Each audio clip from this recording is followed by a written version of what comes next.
Legit po siya, kaso kailangan magbayad sa slot at ID. Mahal nga lang.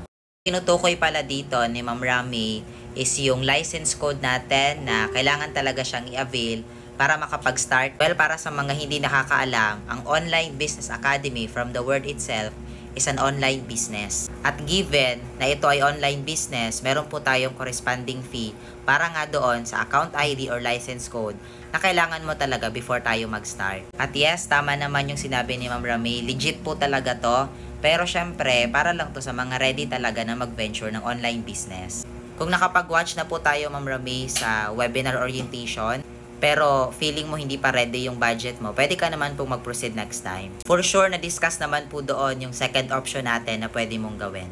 Itong Online Business Academy pala guys, is pwede mo itong gawin kahit isa kang OFW or empleyado, kasi pwede mo lang siyang gawin kahit 2 to 3 hours, part-time lang. Kaya nga, kung ikaw ngayon naghahanap ka din ng legit online side hustle or online business na may sistema, hindi ka magbebenta-benta or magre-recruit dahil merong automated system na, make sure na naka-follow at naka-subscribe ka na sa akin. At once done, i-comment mo yung location mo sa comment section.